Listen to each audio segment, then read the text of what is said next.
You're watching Taste of Victory. Hey guys, we finally got some gameplay for you on the channel. So I am waiting to upload gameplay because I want to do physical in-person gameplay and webcam matches with the real cards. So I'm waiting to get my stuff in from the full release.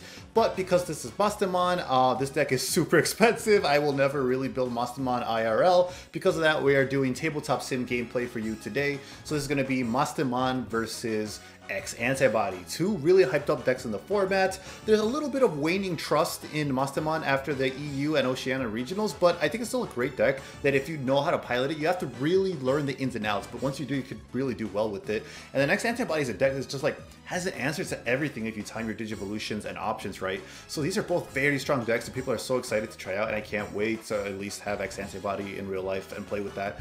But our opponent has set up quite a few tamers now because we did have to hardcast that Gatomon to be able to dig for our pieces. The reason for that is, rather than digivolving it, is because we don't have a single level 5 that we could digivolve into or realistically hard slam to be able to DNA digivolve. And even if we did, without Gatomon's inheritable, it would be hard to get like 2 full stacks of DNA without passing turn. So hardcasting the Gatomon there was probably one of our better plays because you want to be able to dig into those pieces. Unfortunately, we only saw one of the pieces we needed, but also for that ability to be able to DNA digivolve while passing turn. We go ahead and hard slam the Wizardmon instead of digivolving into it because X-Antibody decks tend to run a bunch of memory boost. So if we could shut that off in anticipation of that, that would be good because they're already going to get so many when moving out of raising area. And since they had a memory tamer out anyways, they're going to go to 3 regardless because we were at 2 at Wizard cost 5. They digivolve into Doro Gray, so it can't be deleted by effects or DP minus, which means the only thing we could do here to get rid of it would be the Chaos Degradation in our hand. But that is an 8 memory cost, so that'd be a lot to give them, which wouldn't be the worst play in the world, because yeah, they'd be going to 5, but also they would have to digivolve into raising, build up a stack in there, and maybe we could build enough of a board pressure before he could bring out that second stack to be able to have to worry about giving them all that memory. I do kind of want to avoid giving them all that memory right away though, so we're going to go ahead and digivolve in the breeding area. We have the Candlemon there. Candlemon's really great because it's heritable, that you gain a memory when you play out a purple Digimon. Here I'm thinking we debating if we just hard stand the Gatomon again or digivolve in raising, because it is 3 to digivolve normally. So we go ahead and digivolve in raising so that we have that second stack in the back in case it gets one of our other stacks gets removed. Because that DNA inheritable for Gatomon is really important, so I just want to make sure I have one in the back set up. And it's not like I can actually go into Mastemon through DNA Digivolution here. Going into it raw wouldn't be the worst thing either too, because its effect to give you basically a recovery +1 isn't awful. But for 5 memory and at 3, there's more impactful plays I think we could do. We did top deck the Lady Devi, so we're just going to go ahead and use this when digivolving effect to search for the other pieces we are missing.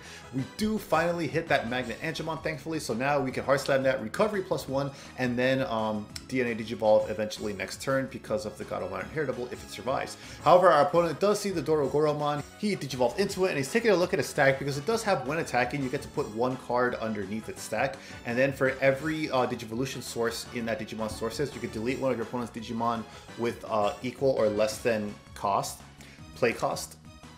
Yeah, up to 2 of them. So he's going to be doing that. It also gets plus 1000 DP for every carded source. So Duroguro swings for a gigantic amount of stacks. So I believe right now he is at 6 and he needs 8 to be able to delete Lady Devimon. But he might be at 5 or 6, but he has 3 Yujis out. So that is not a problem at all, because usually when one of your Digimon attack, one of your X-Antibodies attacks, you can suspend it and then put a source underneath it that when attacking Digimon. So he's going to do that. Going to give it, looks like, another security attack +1 with Doru Gray and decoy off of the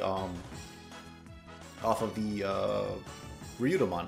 He does delete our Lady Devimon and he deletes the Gazimon. I don't know if that was the right play. I know there's a lot of prioritization to get rid of Gazi because I'm assuming they probably maybe don't have a good enough hand and are hoping to like memory boost out of it later. But I mean, he has a good stack set up here, so he swings the security for 3 checks because of all the security. Yeah, so it looks like he didn't have any good follow-up play, so he just wanted to make sure he had that option free. But unfortunately, like, leaving a level 5 out when you have a Gato in back is like really scary against Mastemon, because now I could just DNA for not even that much, because right now we have 2 stacks. I don't have to hard slam a second one. So I could Digivolve into this Magnet Angemon for 1 because of Gatomon's cost reduction effect, and then just DNA Digivolve for only 1 cost into Mastemon, technically. He reveals the cards off of the Mem Boost and adds it to hand. His Dorogora is suspended, so we have quite a bit of ways we could go here. I'm going to Digivolve for 1, even though we don't get the recovery, it's fine because we have better stuff in the, we just want to Digivolve, we have better stuff in our trash, and we just want to Digivolve into Mastemon.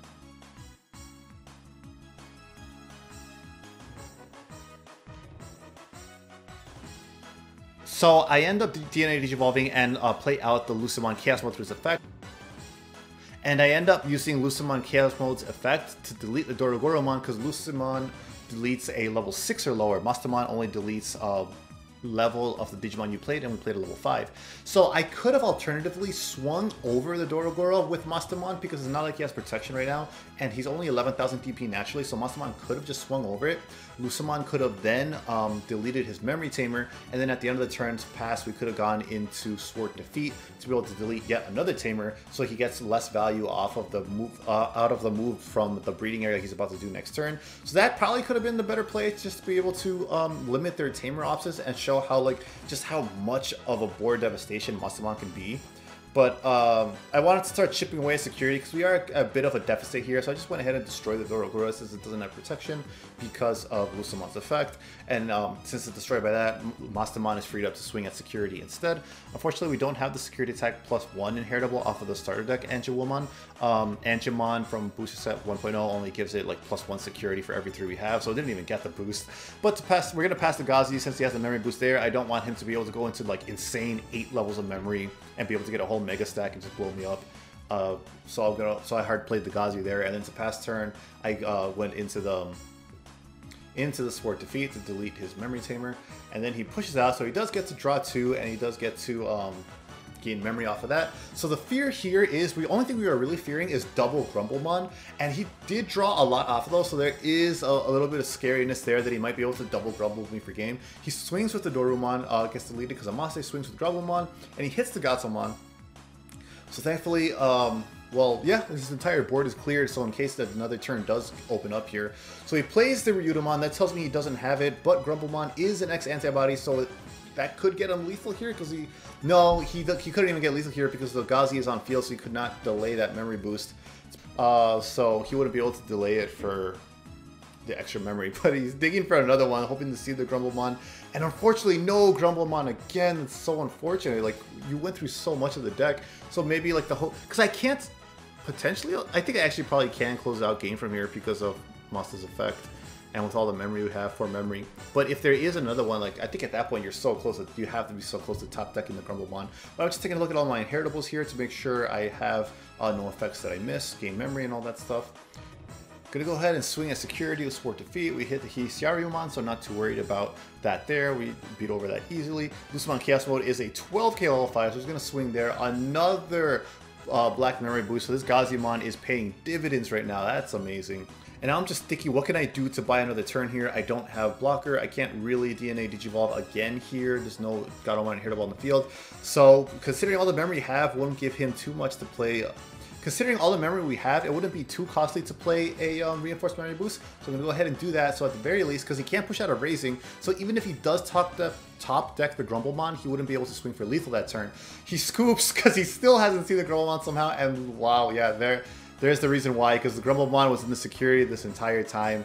That is super unfortunate, but I think it's just a matter of being a little bit greedy earlier with the Dorogoro swing.